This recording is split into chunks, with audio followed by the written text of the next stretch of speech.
Shalom. Welcome back. First and foremost, I want to give all glory, praises, and honors to Yahweh, Bahashim Yahweh Shai. I want to give double honors to the apostles and elders of Great Millstone, and salutations to you, Akim, pushing his word in sincerity and in truth. Back with another lesson. Today's lesson is going to be about what's going on with the mass deportations, or the immigration roundups. I want to touch on it. I seen this clip because the unintended consequences that a lot of these proud Edomites and Trump is not thinking about, or if he is, it doesn't matter anyway. It's going to have certain consequences that's going to really accelerate the fall of this kingdom, because a lot of the northern kingdom, right, they do these farming jobs, they do these manufacturing jobs, they work in these warehouses, they do a lot of work that so-called quote unquote American citizens deem as they're too good to do, or they're not making enough money to do that. So one way or the other, if these people end up getting deported on mass, in mass size, like Trump's saying he's going to do, you're basically deporting you're getting rid of cheap labor, so to speak, right?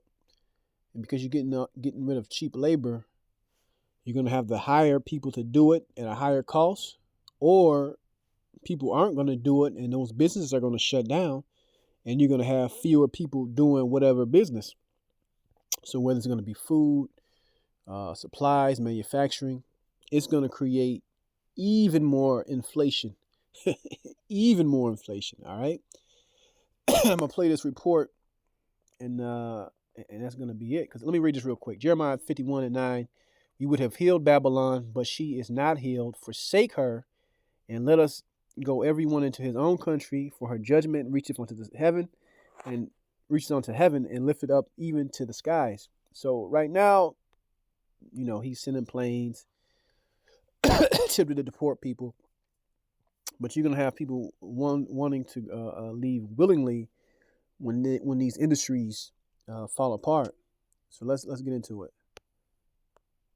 They're bracing for some big changes under President Trump's new immigration policy. They don't know what the future workforce could look like in an industry that relies very heavily on this migrant labor. Nearly half of America's farm workers, are thought to be undocumented. American farms are on the decline. I know you heard that, half, man. So let's say he really go through with it, man. The people that own these farms, that own these corporations, that make their food on this farm, they're not going to pay so-called American wages, livable wages, to do this type of work. So guess what's going to happen, man? It's going to be less food, higher prices, and you're going to see the fall and the decay in society, man. It's going to lead right into, into second Esdras. People invading one another's, going house to house for food. It's gonna turn into a post-apocalyptic type movie, right? There was a 7% drop in farms from 2017 to 2022, according to the USDA. That's about 142,000 fewer farms in just 5 years. These days, farmers are up against bird flu outbreaks, higher costs for feed and fertilizer, and climate change. But their livelihoods depend on a reliable workforce. And now they're concerned about how President Trump's campaign promise to launch the largest deportation effort in American history will play out. Immigration taking center stage from day one. First, I will declare a national emergency at our southern border. About 2/3 of crop workers are foreign-born. And while many come to the U.S. for seasonal jobs legally through H-2A visas, the USDA estimates that 42% of crop laborers are undocumented. New Jersey. And that's where your food is, in the crops, man. So get ready for the shit to go sky high, man. They already got these diseases and outbreaks and killing off farm animals. Hey, this is a recipe for disaster, man. And it's all through the judgment, right? The judgments that Yahweh Bashem Yahweh Shai is putting on Mystery Babylon. Farmer Kurt Alstead says his workers are all legally authorized, but he's watching closely to see what Trump does next. When we talk about the ripple effects of a potential mass deportation, labor is already hard enough to find as is. Could it be even more difficult to find across the board if that does happen? Well, there's no question in the United States we have a shrinking workforce. Anything that happens from a policy standpoint. Hey, because these Edomites are lazy as hell, man. Lazy as fuck. Houses, construction, all these things. Hey, mostly Issachar, Northern Kingdom be on those job sites. All right, because I deliver other products to these job sites. That's who's working, man. Right? I'm not saying all these people are illegal or whatever, but you got some of them out there that are, man. And you start taking these people off these sites, you're gonna have a big problem, man. You're gonna have a major chaos if this thing picks up even more speed. That reduces people in our workforce is going to make it very difficult for industry, and certainly for agriculture. We would be in big trouble if we lost workforce. The labor union, United Farm Workers, has already seen an uptick in migrants asking for help.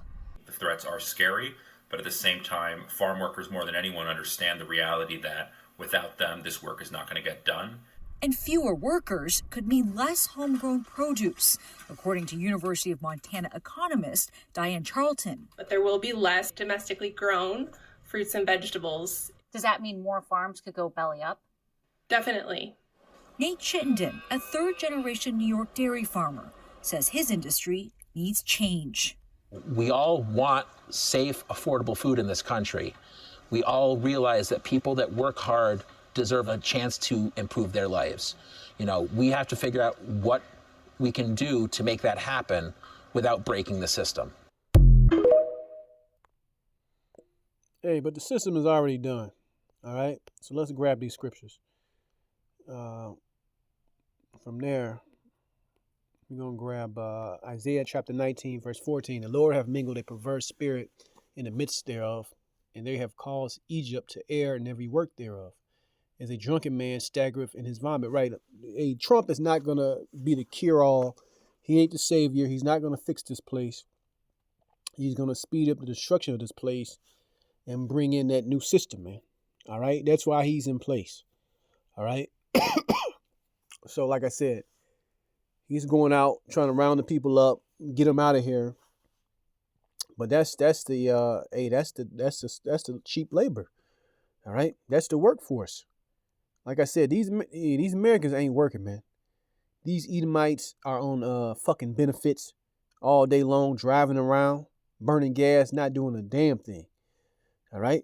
I see them all day long. I'm at work working. You can see them out here doing nothing, man. A lot of them homeless now. They out here. They ain't out here doing nothing. They don't got no work fucking ethic, man. All right? That shit gone, man. All right, this country is circling the drain, and it's like I said, it's only going to intensify. Verse 15: Neither shall there be any work for Egypt, which the head or tail, branch or rush may do. And just like you said, you're gonna see farms go belly up, but it's not just the agriculture industry that's gonna be affected, man. A lot of these huge conglomerate warehouses, these food manufacturers, right? All type of industries that's dealing with manufacturing and warehousing and this type of fabrication and that. And you have so-called legals doing a lot of that work, man, getting paid under the table, right? So if these businesses got to get rid of them and then hire Americans at a so-called higher wage, a lot of these places closing down, man. All right? A lot of these places closing down. Ain't going to be work like that. Let me see what else I got. Gonna end it off in 2nd Ezra, the 15th chapter. It says, this is 2nd Ezra 15:5. It says, Behold, saith the Lord, I will bring plagues upon the world, the sword, famine, death, and destruction, man. So we're gonna see that famine real soon, man. We're gonna see violence intensify even more than it already is. All right. Then you automatically got that death and you got destruction right behind it. So that's what you got. That's what you got to look forward to here in good old Mystery Babylon, aka America. All right, happy days are over, good times are over. It's just nothing more coming than straight judgment. Verse 6, for wickedness have exceedingly polluted the whole earth, and their hurtful works are fulfilled. Right. So it's time for this place to expire. It's time for this place to be judged. And like I said, them coming down on the Northern Kingdom right now, rounding them up, trying to get them out of here. Like I said, it's going to backfire. It's going to backfire on Esau Edom, as it always does. But with that, I want to give all glory, praises, and honors to Yahweh, Ba'ashem Yahweh Shai. Shalom the next time.